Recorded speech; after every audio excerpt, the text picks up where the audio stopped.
Good evening में हमारे जो फोर्थ हाउस होता है उसे हाउस ऑफ लग्जरीज कहते हैं। उसे मकान का, भूमि का, भवन का घर कहते हैं, वाहन का घर भी कहते हैं। सो अभी जो मैंने कैलकुलेशन लगाई है कि कौन से ऐसे लग्न हैं जहां चौथे घर के ऊपर अब देवगुरु महाराज अपना आशीर्वाद बरसाने वाले हैं। 1 मई तक की ये बात कर रहा हूं, इसे आप जरूर शेयर कर लीजिए, आपके काम की चीजें हैं ये। क्योंकि ऐसा टॉपिक मैं बोलता तो हूं, लेकिन इस प्रकार मैं कभी कभी बोलता हूं कि किसको विवाह का योग है, किसको संतान का योग है। तो आपके घर में किसी की भी कुंडली में ये योग हुए तो आप उसका फायदा उठा सकते हैं। किसी की भी, मान लीजिए आप मकान लेना चाहते हैं, प्रॉपर्टी लेना चाहते हैं, नहीं बन पा रही, आप अपने घर में बच्चों की, वाइफ की, हस्बैंड की, ब्रदर की, मदर की, किसी की भी कुंडली देखें कि इनके चौथे घर में हीलिंग हो रही है, तो कोई ना कोई उपाय करवाया जा सकता है। तो मकान और वाहन का सुख प्राप्ति का योग वृष लगन वालों को मिलेगा। वृष लगन जिनके बृहस्पति महाराज जी 12वें घर में गोचर करेंगे। हालांकि मैंने आपको केवल 1 स्टार दिया था, क्योंकि जब 12वें घर में गुरु होते हैं तो वो व्यय स्थान है, उनकी दृष्टि 6ठे घर पे भी पड़ती है, 8वें पे भी पड़ती है। दोनों नुकसान को भी वो तेज कर देता है, बीमारी के घर को भी और अष्टम बदनामी के घर को भी वो तेज कर देता है। लेकिन वो चौथे घर को भी देख रहा है। तो चौथा घर होता है भूमि, भवन, वाहन का। तो वृष लगन वालों को भूमि, भवन, वाहन की प्राप्ति हो सकती है। कर्क लगन वालों को हो सकती है। कर्क लगन वालों को तो भैया 5 स्टार मिले हैं इस बार। फायदा होगा आपका बहुत, क्योंकि बृहस्पति आपके कारोबार के कर्म स्थान में गोचर कर रहे हैं। कर्म स्थान से बृहस्पति की जो दृष्टि है वो धन स्थान पे भी है, भूमि, भवन, वाहन स्थान पे भी है, थोड़ा रोग स्थान पे भी है, ध्यान रखिएगा। सो कर्क लगन वालों को धन प्राप्ति का योग भी है, और भूमि, मकान, वाहन इसका भी योग है। तो वृष लगन और कर्क लगन आप दोनों को धन वाहन का योग है। कन्या लगन, 6 नंबर लगन कन्या वालों को, अब देखिए, हालांकि जब मैंने 1 स्टार दिया ना कन्या वालों को, तो मेरे व्हाट्सएप में 15-20 तो कन्या लगन वालों के मैसेज आ गए कि पंडित जी हमें आपने 1 स्टार दिया है, गुरु जी ये क्या बनेगा। भाई 1 स्टार इसलिए दिया था क्योंकि वो 8वें घर में है, इसलिए ये चीजें बताई जाती कि अब सतर्क रहें। वो सबसे बड़ा बदनामी का योग होता है, गुरु अष्टम चला जाए, बुजुर्गों की आयु के लिए बड़ा खराब होता है। हमारे जो बड़े बुजुर्ग हैं, अगर कन्या लगन है, मृत्यु स्थान में बृहस्पति है, इसलिए आपको केवल 1 स्टार दिया। अब ये जो 1 स्टार दिया, ये मकान, भूमि, भवन में तो आपको फल रहा है, क्योंकि आपके भी चौथे भाव में दृष्टि है, धन भाव पे भी दृष्टि है। सो मकान वाहन का जो योग है ये भी कन्या लगन को मिलेगा। और मकर लगन, 4 लगन वालों को, वृष लगन, कर्क लगन, कन्या लगन और मकर लगन, आप सबको क्या मिलेगा? मकान, भूमि, भवन, वाहन का, व्हीकल का योग। तो ये चौथे घर के ऊपर बृहस्पति का आशीर्वाद बरसेगा कल से लेकर 2 मई तक। फिर मैं वही समझाऊंगा, अपनी कुंडली वाला 4th हाउस जरूर देखा कीजिए, 4th लॉर्ड को जरूर देखा कीजिए कि 6ठे, 8वें, 12वें घर में तो नहीं है।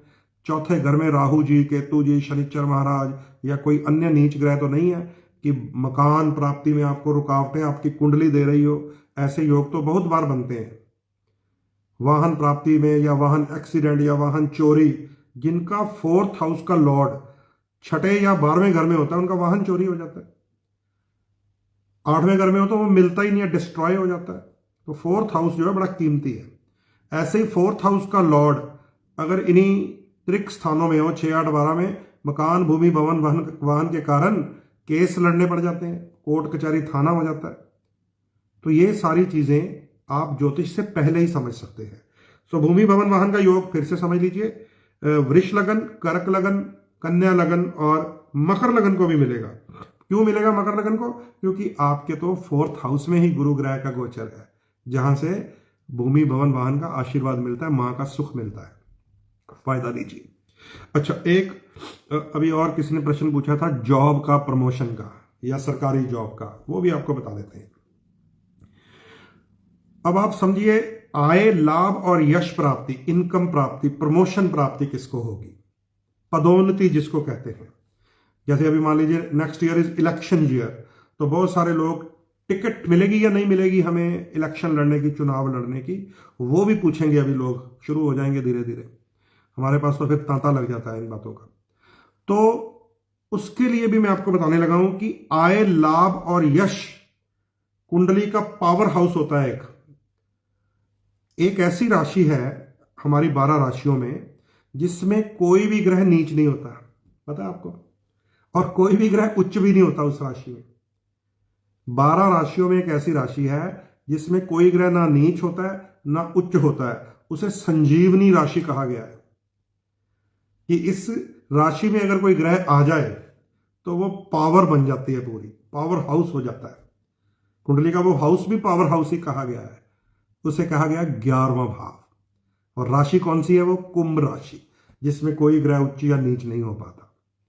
सो 11वें भाव को अगर देवगुरु बृहस्पति अपनी दृष्टि से या अपनी उपस्थिति से आशीर्वाद दे दे तो लाभ मिलते हैं, यश मिलते हैं, प्रमोशन मिलती है, रुकावटें दूर होती हैं। ना जाने कहां कहां से फायदा मिल सकता है अगर कुंडली के 11th हाउस को बृहस्पति हीलिंग दे दे तो। सो जो इलेक्शन लड़ने के इच्छुक हैं, टिकट प्राप्ति के, अगर जो मैं लगन बताऊंगा इनमें से हुआ तो वो एक श्योर शॉट होता है, क्योंकि लगन में ट्रांजिट में एक प्रभाव आ रहा है। ट्रांजिट में ये प्रभाव आ गया तो समझ लीजिए आपको फायदा हो जाना है। तो नोट कीजिए, 3 नंबर लगन जिनका है मिथुन लगन। मिथुन लगन वालों के अब गुरु 11वें घर में ही है। पिछले 115 दिन से ऑफ थे, वक्री थे, आज से एक्टिव हो जाएंगे कल सुबह से। तो एक तो आपके लिए प्रमोशनल एक्टिविटीज शुरू हो जाएंगी, आय लाभ यश की संभावनाएं बढ़ेंगी। तुला लगन, तुला लगन वालों के लिए बृहस्पति महाराज हालांकि 7th भाव में है, विवाह का भी योग है, लेकिन प्रमोशन का भी योग है, यश प्राप्ति का भी योग है, लाभ मिलेंगे आपको। और धनु लगन, 9 नंबर जिनका लगन है, बृहस्पति उनको मैंने 7 स्टार दिए हैं, 7 स्टार, क्योंकि 9 नंबर लगन वालों के लिए बृहस्पति पंचम त्रिकोण में गोचर कर रहे हैं। पंचम भाव में लग्नेश आ जाए तो वो भाग्य को भी संवार देता है और सेहत को भी संवार देता है, क्योंकि उसकी दृष्टि जो होती है आपके लगन पर भी चले जाती है और आपके भाग्य पर भी जाती है, और जो उसकी 7th दृष्टि है वो आपके आय लाभ और यश के 11th हाउस पे चले जाती है। तो धनु लगन वालों को भी बड़े प्रॉफिट्स होने वाले हैं इस साल, क्योंकि 7 स्टार दिए हैं मैंने। और 11 नंबर लगन कुंभ लगन स्वयं, जिसको हम पावर हाउस कहते हैं। 11 नंबर जो राशि होती है उसमें कोई ग्रह उच्च या नीच नहीं, सबको शक्ति मिल जाती है।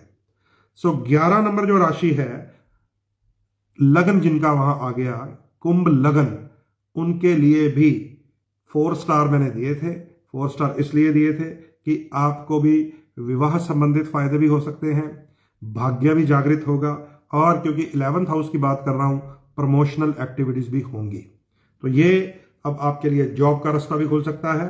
किसके लिए? मिथुन लगन, तुला लगन, धनु लगन और कुंभ लगन।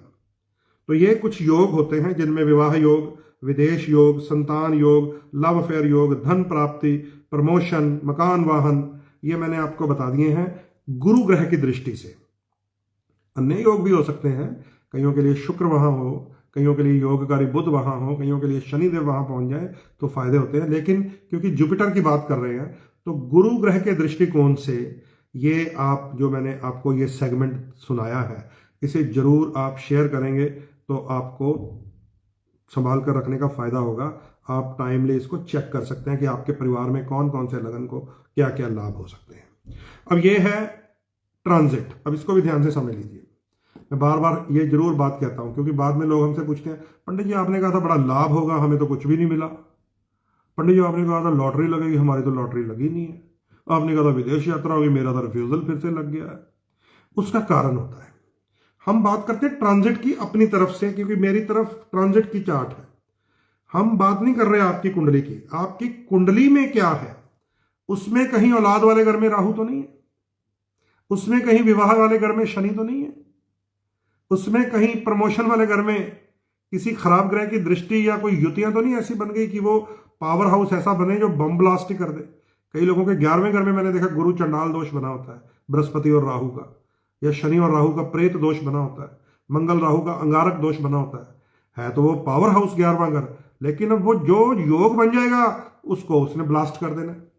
तो जब तक हम अपनी कुंडली के अनिष्ट ग्रहों की, अशुभ ग्रहों की शांति नहीं करवाएंगे, तब तक ये जो मैं आपको योग बताता रहता हूं, हर बृहस्पतिवार लाइव करके कुछ ना कुछ बताता हूं, स्टार देता हूं, तब तक वो योग उन लोगों को तो फायदा कर जाते हैं जो डीपली एस्ट्रोलॉजी को समझती हैं, रेमेडीज को समझते हैं, कलर थेरेपी को समझते हैं, जेम्स थेरेपी को समझते हैं, डोनेट हमने क्या क्या करना है, जिनको अपनी डोनेशन पता है। कई लोग हाथ में पुखराज पहन लेते हैं, पीली चीजें बांट रहे होते हैं, इसका कोई फायदा नहीं, चाहे 1 लाख का पहला हो। कई लोग नीलम पहन लेते हैं, हाथ में काली चीजें बांट रहे होते हैं, उसका कोई फायदा नहीं होता जब तक आपको डोनेशन थेरेपी नहीं पता कि आपको कौन से ग्रह को प्लस करना है, कौन से माइनस करना है। अपने उपाय भी हम अपसेट कर बैठते हैं। तो ये जो चीजें हैं इसे आप जरूर ध्यान से समझ लीजिए। तो बृहस्पति के बारे में मैंने बात की है। 1 मई 2024 तक बृहस्पति महाराज वृष राशि में रहेंगे। कल से बहुत बढ़िया सुंदर आशीर्वाद भरा प्रभाव देने वाले हैं, क्योंकि अभी अभी आज मार्गी हो गए हैं।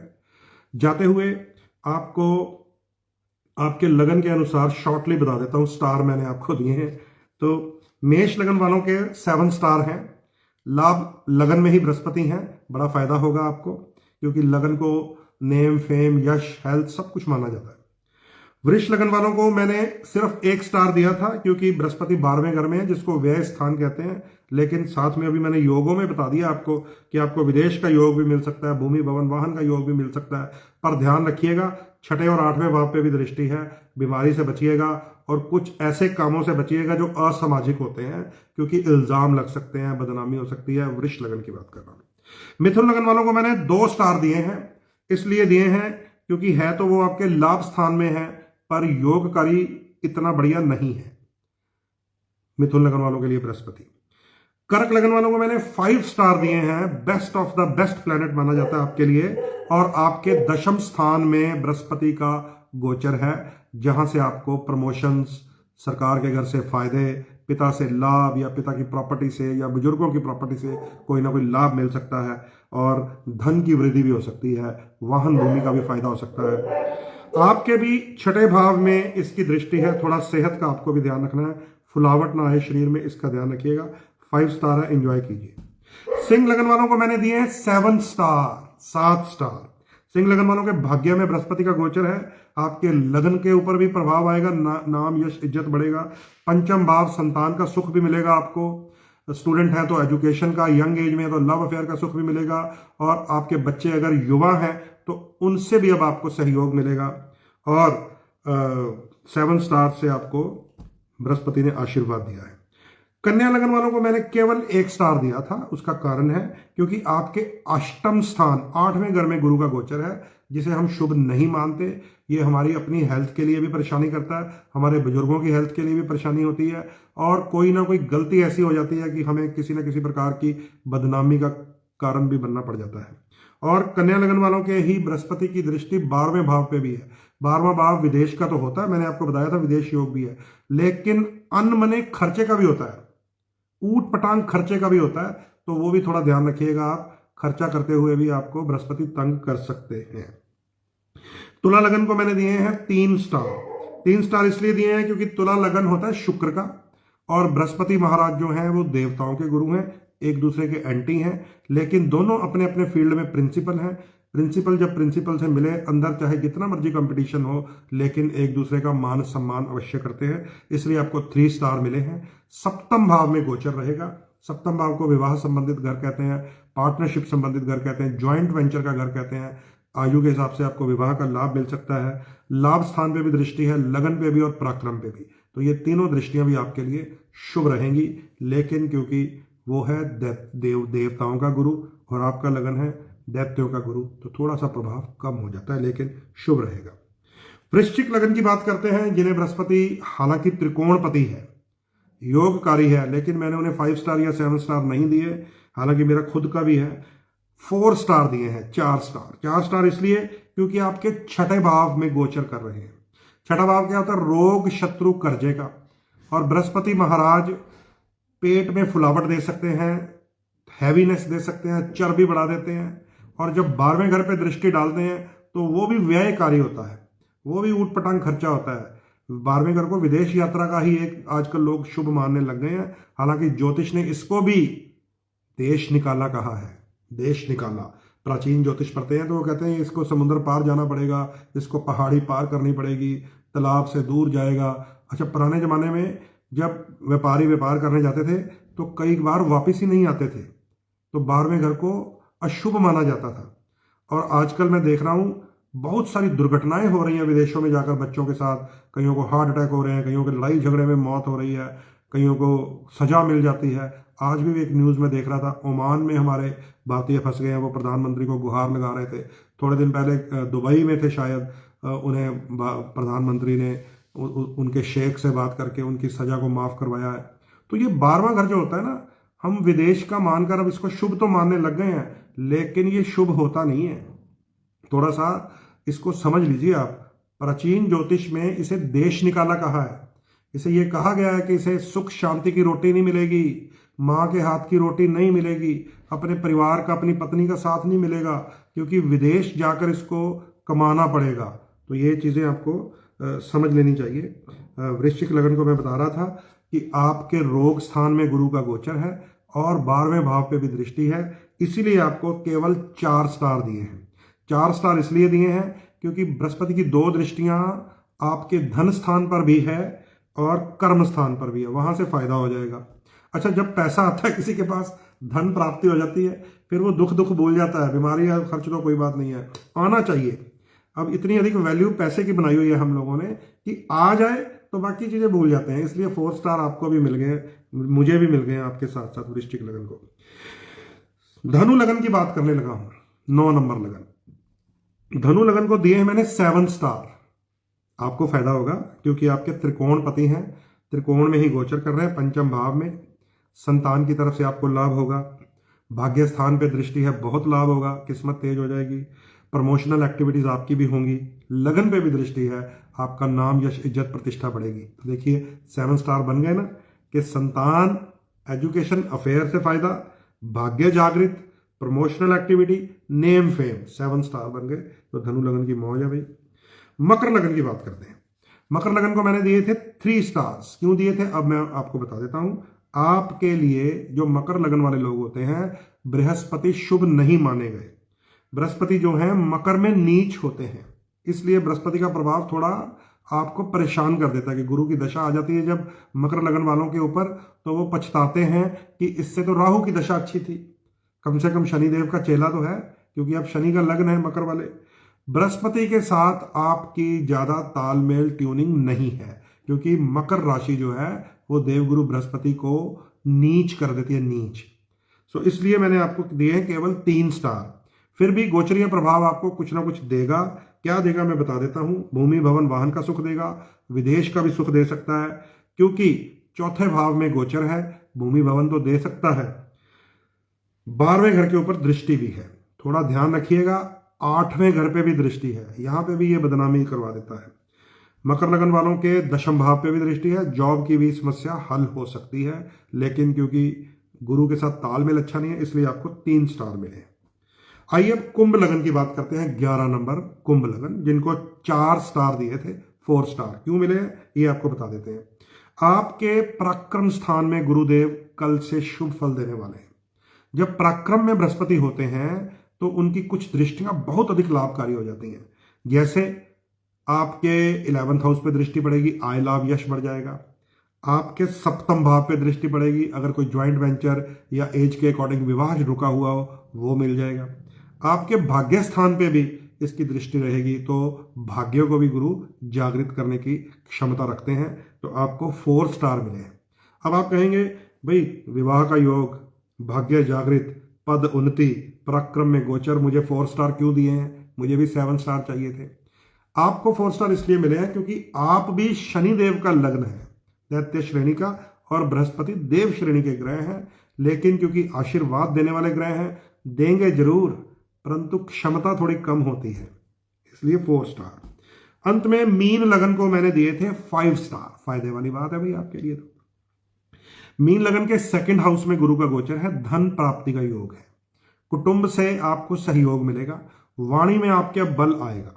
अपनी वाणी के माध्यम से आप अगर कोई मार्केटिंग का काम करते हैं, कुछ स्पीकर हैं, कोई स्पीक का काम करते हैं, तो बड़ा फायदा हो सकता है आपको, क्योंकि 2nd हाउस में बृहस्पति है। बृहस्पति की दृष्टि आपके कर्म स्थान पे भी है, काम कारोबार में वृद्धि हो जाएगी। थोड़ा ध्यान रखिएगा। 7 स्टार इसलिए नहीं मिल पाए क्योंकि बृहस्पति की दृष्टि आपके 6ठे रोग स्थान पर भी है, शत्रु और कर्जे के घर पे भी है, उसको भी वृद्धि कर देता है। 8वें मृत्यु स्थान पर भी है, उसको भी तेज कर देता है। सो इसलिए आपको लग्नेश होने के बावजूद 5 स्टार मिल पाए हैं, लेकिन फिर भी क्योंकि धन का योग है, ये धन मिल जाए तो बंदा बाकी सारे अपने रोने धोने भूल जाता है। तो 5 स्टार का आप लोग आनंद ले सकते हैं। तो मित्रों, ये था जो मैंने स्टार सिस्टम की आपको एक पोस्ट डाली और मुझे आपने बहुत सारे मैसेज भेजे कि हमें ये समझ नहीं आया, हमें समझाइए। तो मैंने सोचा एक एक को क्या आंसर करूँगा, सबको लाइव के माध्यम से बात करते हैं। और साथ में आज क्योंकि 31 दिसंबर है और कुछ लोग तो चलिए बाहर सड़कों पे घूमने फिरने निकले हुए हैं इतनी ठंड में, कुछ लोग घरों में भी तो होते हैं हमारे जैसे, उनके साथ बैठकर ज्योतिष के ऊपर चर्चा कर लेते हैं। और ये तो चर्चा भी बड़ी शुभ है, इसमें तो कोई अशुभ है ही नहीं, क्योंकि देवगुरु बृहस्पति आशीर्वाद देने वाले ग्रह हैं। बृहस्पति के प्रभाव से ही धन की प्राप्ति होती है। बृहस्पति जब तेज होते हैं तभी घरों में बरकत आती है, सुख शांति होती है। बृहस्पति का जो गोचर है ये इस बार बहुत ही इंपॉर्टेंट है, क्योंकि मैंने आज सुबह जैसे ही न्यूज़पेपर खोला तो उसमें जो पेज आता है ना वो फाइनेंस वाला, जिसमें शेयर मार्केट वगैरह स्टॉक एक्सचेंज लिखी होती है, तो उसमें बहुत बड़ा आर्टिकल था कि गोल्ड का रेट 72,000 तक जा सकता है, ऐसा उन्होंने लिखा। तो मैंने सोचा कि भाई देखिए, उधर बृहस्पति मार्गी हो गए हैं और एकदम से तेजी आएगी, और जुपिटर की तो मेटल ही गोल्ड होती है, और उन्होंने पूरा वर्ष बोला है, पूरा वर्ष। मैं तो 1 मई तक बात बता रहा हूं, फिर मैंने कैलकुलेट किया कि पूरा वर्ष कैसे हो सकता है। बृहस्पति का जो 1 मई के बाद गोचर है वो शुक्र की राशि में है। अब शुक्र को गहना कहा गया है, सौंदर्य के साथ जुड़ गया। तो ऐसी मुझे भी उम्मीद लग रही है कि जुपिटर के कल से मार्गी होने पर जो गोल्ड है उसमें तेजी आ सकती है, और 1 मई के बाद जब शुक्र के घर चला गया वृष राशि में, तो गहने का रेट यानी कि गोल्ड ऑर्नामेंट्स का रेट बढ़ सकता है। तो ये आज का जो गोचर है, आपको जो मैंने बताया है, इसको आप समझ लीजिए प्रॉपरली, शेयर कर लेंगे तो आपको और भी फायदा हो जाएगा। और ये बृहस्पति इतना शुभ है, इसको अगर आप उपाय के माध्यम से भी कुछ प्रयास करेंगे तो आपको लाभ मिल जाएंगे। अब मैं आपको एक उपाय बताता हूं जिसके लिए देव श्रेणी या दैत्य श्रेणी का भेद नहीं है, क्योंकि बाकी तो मैं उपाय नहीं बता पाऊंगा कि आपकी कुंडली कौन सी श्रेणी की है, कौन सी दशा है, वो जरूर आपको दिखाकर ही करना चाहिए, कोई नुकसान ना हो जाए ऑनलाइन सुनने से। लेकिन एक ऐसा उपाय है जो देव श्रेणी और दैत्य श्रेणी दोनों के लिए सूटेबल होता है और बृहस्पति का आशीर्वाद मिल जाता है। वो क्या है? वो है पीपल के नीचे सरसों के तेल का दीपक जलाना। गुरु की संध्या, शनि की संध्या, बृहस्पतिवार की संध्या वो लोग जलाएं जिनको देव श्रेणी की कुंडलियां प्रभु ने दी हैं। शनिवार की संध्या वो लोग जलाएं जिनको दैत्य श्रेणी की जन्म पत्रियां प्राप्त हुई हैं। तो देव और दैत्य श्रेणी तो मैं उम्मीद करता हूं आपको पता ही होगा, क्योंकि बहुत पिछले कई सालों से आपको समझा रहा हूं। और ना समझ आए तो यूट्यूब पे चले जाइएगा, वहां पे मेरी कोई ना कोई वीडियो मिल जाएगी कि देव श्रेणी क्या है और दैत्य श्रेणी क्या है। और पीपल के नीचे सरसों के तेल का दीपक जलाना, ये एक ऐसा उपाय है, उत्तम उपाय है। लेकिन मैं एक रिक्वेस्ट करनी चाहता हूं, मैं जब भी ऐसे स्थानों पर जाता हूं, तीर्थ स्थानों पर, मंदिरों में, धर्म स्थानों पर, तो वहां पर जो लोग पीपल के नीचे तेल का दीपक जलाते हैं वो बिल्कुल पेड़ के तने के साथ जोड़ देते हैं उसको, या बहुत सारे लोग वहां तेल भी डाल देते हैं। ऐसा करने से पाप लगेगा, ये मैं आपको पहले बता, फिर बृहस्पति खराब हो जाएगा। इसको गुरु शरणम कहते हैं, गुरु शरणम। सरसों के तेल का दीपक जलाना शनि देव का गुरु शरणम होता है, गुरु के चरणों में जाना। लेकिन वहां पर जो व्यवस्था की गई होती है, जैसे मान लीजिए कोई सीमेंटेड थड़ी बनी हो, तो पीपल के पेड़ को, मैं तो सभी तीर्थ स्थानों वालों को या धर्म स्थानों वालों को, मंदिरों वालों को कहूंगा कि वहां पे एक जाली लगवा दें जो पेड़ के तने को सेव कर ले, क्योंकि ये जो सरसों के तेल की आभा होती है ये ऊपर जानी चाहिए बृहस्पति की तरफ, पीपल की पत्तियों की तरफ। ये एक उपाय है, ठीक है। क्योंकि जब लोग, मैं देखता हूं पीपल के तने में तेल डाल रहे हैं या दीपक बिल्कुल जड़ में डाल रहे हैं कि पेड़ ही काला हो रहा है, तो बृहस्पति आपका खंडित हो जाएगा, गुरु चंडाल दोष बन जाएगा। एकदम से बृहस्पति ऐसा नुकसान करता है, फिर ना तो औलाद होती है घरों में, ना पैसा आता है, ना शादियां होती हैं। प्रमोशनें रुक जाती हैं। लोग कहते हैं भाई हम इतनी सेवा करते हैं, पीपल पे जाके तेल डाल देते हैं, हम दीपक जलाते हैं, हमें फल क्यों नहीं मिलता? फल इसलिए नहीं मिलता कि हम जाने अनजाने में कुछ गलतियां कर बैठते हैं। सो ये थोड़ा ध्यान रखिएगा। पीपल के नीचे सरसों के तेल का दीपक एक ऐसा उपाय है, मैं भी कर सकता हूं देव श्रेणी होकर, आप भी कर सकते हैं दैत्य श्रेणी होकर, लेकिन पीपल को स्पर्श नहीं करना चाहिए ये दीपक, और उसकी दूरी कम से कम 1 फुट होनी चाहिए। और वहाँ जो मंदिरों के लोग हैं, जो कमेटियाँ हैं, उन्हें मेरी यही प्रार्थना है कि जैसे मैं कहता हूँ कि शिवलिंग वहीं स्थापित करें जहाँ शंकर जी का जल धरती में जाए। गंदी नाली में जाता है तो चंद्र राहु के कारण फिर से मेंटल स्ट्रेस हो जाता है। जो लोग वहाँ पर जल चढ़ाते हैं जो नालियों में चला जाता है, क्या होता है? वो दूध होता है चंद्रमा, नाली होती है गंदी राहु, तो चंद्र राहु का मेल हो जाता है। तो यही मेरी प्रार्थना होती है मंदिर वालों से। और पीपल के विषय में भी यही प्रार्थना है कि जो पीपल का तना होता है उस पर कोई लाल धागे, कोई चुन्नियाँ ना बांधे। कई बार वहीं चिंगारी चली जाती है, उसको आप जाली लगवा के लोहे की कवर करवाएं, ताकि लोग थोड़ा दूरी पे अपना जो भी पाठ करें, पूजन करें, बैठकर थोड़ी सी मेडिटेशन करें पीपल के नीचे। क्योंकि जितने बड़े बड़े संत महात्मा हुए हैं उन्हें पीपल के वृक्ष के नीचे बैठकर ही ज्ञान की प्राप्ति हुई है, समझ गए? तो ये बहुत बहुत ही आशीर्वाद भरा ये वृक्ष है हमारे पास। सो इन चीज़ों को आपको अपने माइंड में रखना चाहिए। और जब भी आप लोग भी जाएं, दूसरे को भी सुधार दिया कीजिए, टोक दिया कीजिए। कोई बुराई तो है नहीं है। अगर आप वहाँ पे किसी को बोल देंगे भैया ये थोड़ा सा इसको पीछे करके लगा लो, ये अच्छा नहीं है, ये नुकसान हो जाएगा आपके ग्रह का भी और पेड़ का भी, तो ये भी आपको ध्यान रखना है। तो दोस्तों, ये है बृहस्पति का गोचर। शनिदेव का अंग्रेजी नया वर्ष शुरू हो रहा है, 8 अंक बनेगा। अच्छा, एक और चीज बता देता हूँ, शनिदेव स्लो होते हैं बड़े। और ये जो मैंने अभी कैलकुलेशन देखी है, शनिदेव की तीसरी दृष्टि गुरु पर भी है। शनिदेव जो है तीसरी दृष्टि जो है वो बृहस्पति पे भी पड़ रही है, तो वो बृहस्पति को भी स्लो स्लो ही कर देते हैं। यानी कि इसका मतलब यही हुआ कि बहुत ज्यादा आतुर मत होइएगा, बहुत ज्यादा ये मत कहिएगा कि मेरा काम आज ही हो जाए, अभी हो जाए। अगर ये गोचर के अनुसार मैंने बता दिया ये काम होने हैं, ये योग है, तो होंगे ही। अगर तेजी दिखाएंगे तो गलती कर बैठेंगे, क्योंकि 2024 शनि वर्ष है और बृहस्पति के ऊपर भी शनिदेव की दृष्टि भी चल रही है अभी भी। सो थोड़ा ध्यान रखिएगा। चलिए, तो ये हो गया मेरा आज का टॉपिक पूरा शनिदेव का। हाँ, तो अभी जो एक वेट है, हमें इंतजार है, प्रतीक्षा है कि बृहस्पति वक्री थे अब मार्गी हो गए हैं, बुध अस्त से अब उदय हो गए हैं, बुध अभी वक्री है, 2 जनवरी को बुध भी मार्गी हो जाएंगे, ये भी एक अच्छा संदेश है। और मंगल अभी अस्त है, 17 जनवरी को मंगल भी उदय हो जाएंगे। तो मैं सोचता हूं कि ये जो नया 2024 है, 17 जनवरी के बाद बृहस्पति शुभ अवस्था में, मंगल अच्छी अवस्था में, बुध अच्छी अवस्था में, शनिदेव अच्छी अवस्था में, शुक्र अच्छी अवस्था में, राहु केतु भी तब तक अच्छे ही होते हैं जब शनिदेव अच्छी अवस्था में होते हैं। तो मुझे लगता है कि 2024 के जो वर्ष की ट्रांजिट है वो बड़ी अच्छी है, बड़ी वृद्धि कारक है। बहुत सुख शांति आएगी हम लोगों के परिवारों में, जीवन में, घरों में बरकत बनेगी। ये ट्रांजिट है। हाँ, अपने अपने कुंडली वाले ग्रह जरूर देख लिया कीजिए, क्योंकि ये गोचर इतना अच्छा है इस बार कि मुझे लगता है कि लोग थोड़ा प्रसन्न होंगे, उनको उनकी रुकावटें दूर होंगी, उनकी खोई हुई चीज़ें मिल जाएंगी। अगर आपकी कुंडली में कोई प्रॉब्लम्स हो ना, तो उसका जरूर उपाय किया कीजिए।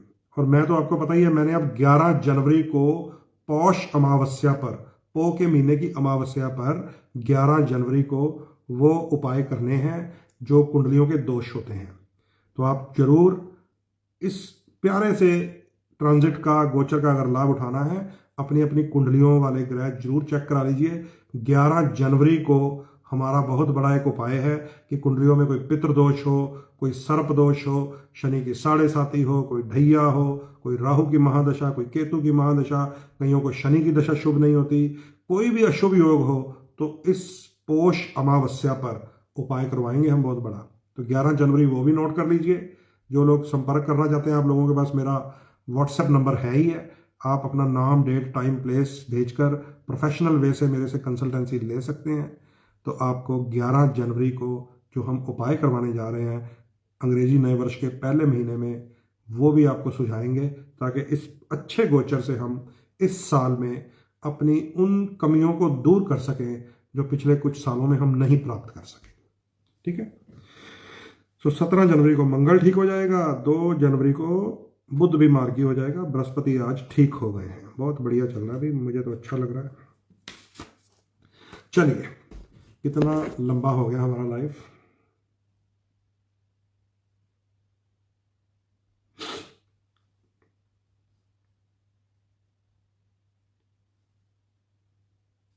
ये लाइव चला गया हमारा 1 घंटा 4 मिनट।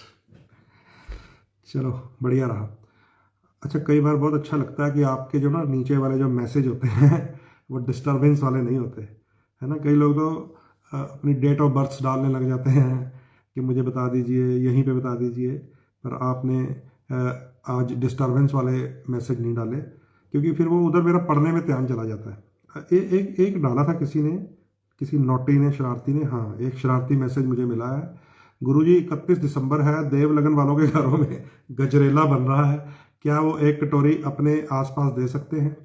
हाँ भाई, बिल्कुल, मुझे भी दे सकते हैं, इसमें क्या है। गजरेला तो बहुत शानदार चीज़ है, समझ गए।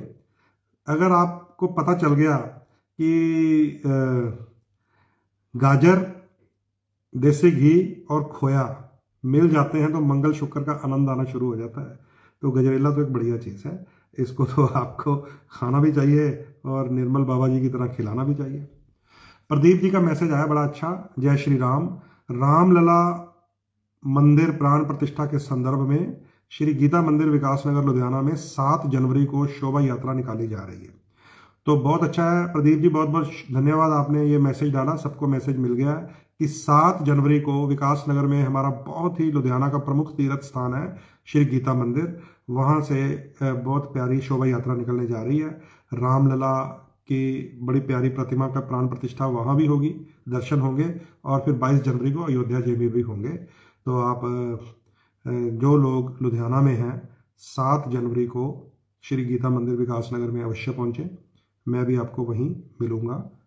तो बहुत बहुत धन्यवाद प्रदीप जी, आपने जो मुझे कलश दिया था अक्षत का, बहुत सारे लोगों ने मेरे साथ संपर्क किया है, बहुत सारे लोग उसके विषय में मेरे से पूछते रहते हैं कि पंडित जी इस कलश से क्या मिलना है हमें।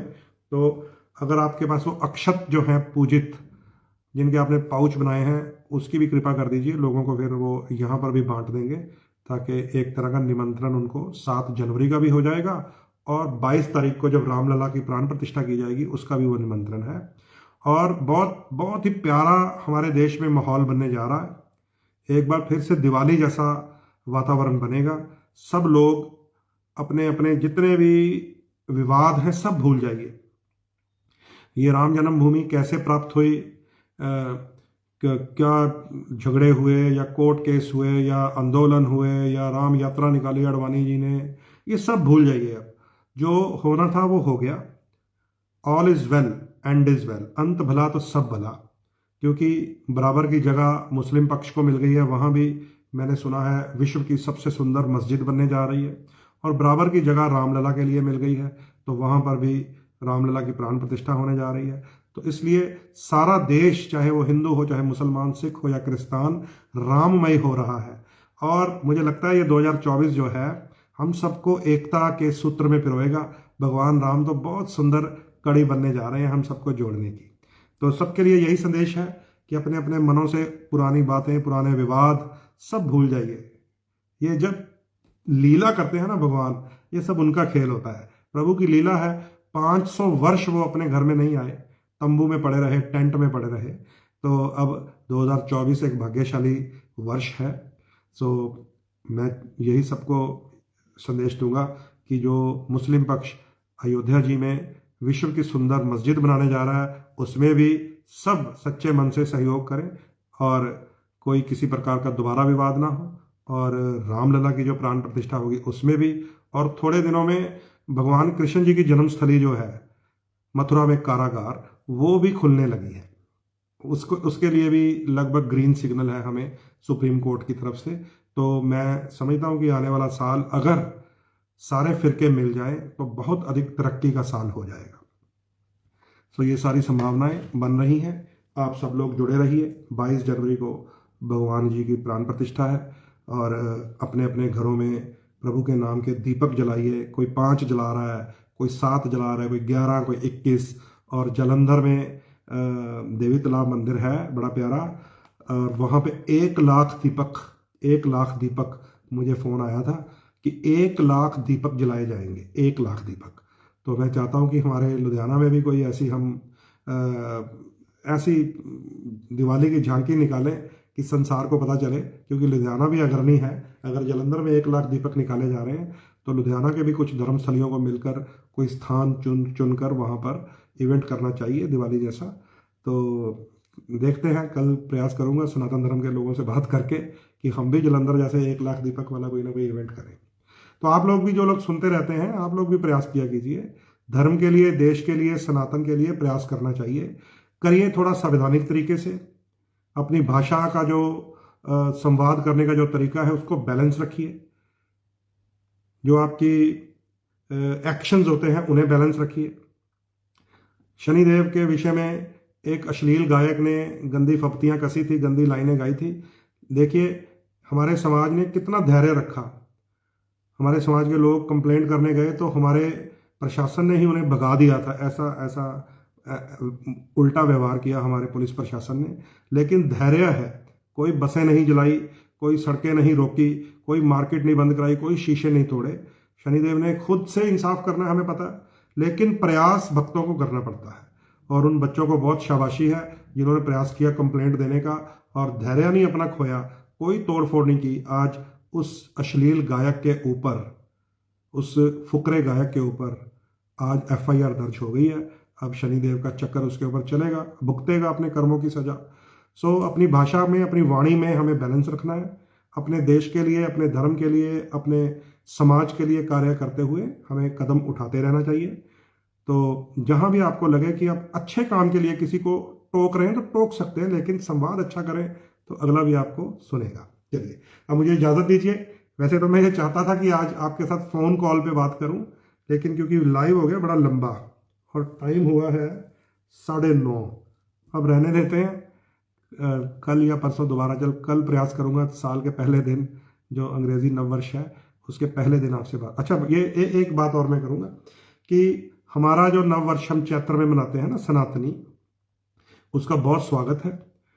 अब आजकल जो प्रथा चल रही है कि ये जो हमारा नववर्ष नहीं है 2024, इसका हैप्पी न्यू ईयर कैसे बोल दिया, क्यों बोल दिया, इसको भी आपको छोड़ना पड़ेगा। ये याद रख लीजिए, इतना हमें वो नहीं बनना है, क्योंकि हमारे जो लिंक्स हैं इंपोर्ट के, एक्सपोर्ट के, जिन भाइयों के, उन्होंने तो इसी कैलेंडर के हिसाब से चलना जो वर्ल्ड के साथ बंधा हुआ है, क्योंकि अंग्रेज ने सारी दुनिया पे राज किया है। हम ये कहेंगे कि हमारा जब चैत्र में नववर्ष आएगा, हम बड़ी धूमधाम से, बड़ी खुशी से अपने संस्कारों के हिसाब से मनाकर आपको दिखाएंगे। और अभी जो कल परिवर्तन आ रहा है, सामने वाला आपको कोई गाली थोड़ी निकाल रहा है, आपको कह रहा है हैप्पी न्यू ईयर। आपको ये नहीं कह रहा बैड न्यू ईयर, आपको कह रहा हैप्पी न्यू ईयर। तो आप भी उसको कह सकते हैं same to you, happy new year. तो क्योंकि संसार को अगर जोड़ना है, दुनिया को एक लेकर चलना है। कोई बच्चे विदेश चले गए हैं, है ना, अब उनको तो जरूरत विदेशों वाली व्यवस्था की है। अगर वो आपका बेटा आपको हैप्पी न्यू ईयर, बेटी कहेगी, तो आप क्या कहोगे, मेरे को मत बोल हैप्पी न्यू ईयर, उसको भी कहिए हैप्पी न्यू ईयर। लेकिन अपनी जड़ों को मत भूलिएगा। वो हम चैत्र के महीने में मनाएंगे, अपना जो हमारा देसी नवा साल होता है, तो वो भी मनाकर दिखाएंगे। वो हम मनाते ही हैं। हम हर साल भगवा मार्च निकालते हैं, हर साल, इस साल भी निकाल देंगे। तो दुनिया को जोड़ने के लिए अगर आपको कोई हैप्पी शब्द इस्तेमाल करे तो आप उसका जवाब हैप्पी में ही देना, उसमें आप कट्टरता बिल्कुल मत दिखाना। बस ये नए 2024 का यही मेरी तरफ से संदेश है। इजाज़त दीजिए, आपको मेरी तरफ से अंग्रेजी नववर्ष की शुभकामनाएं। Happy new year.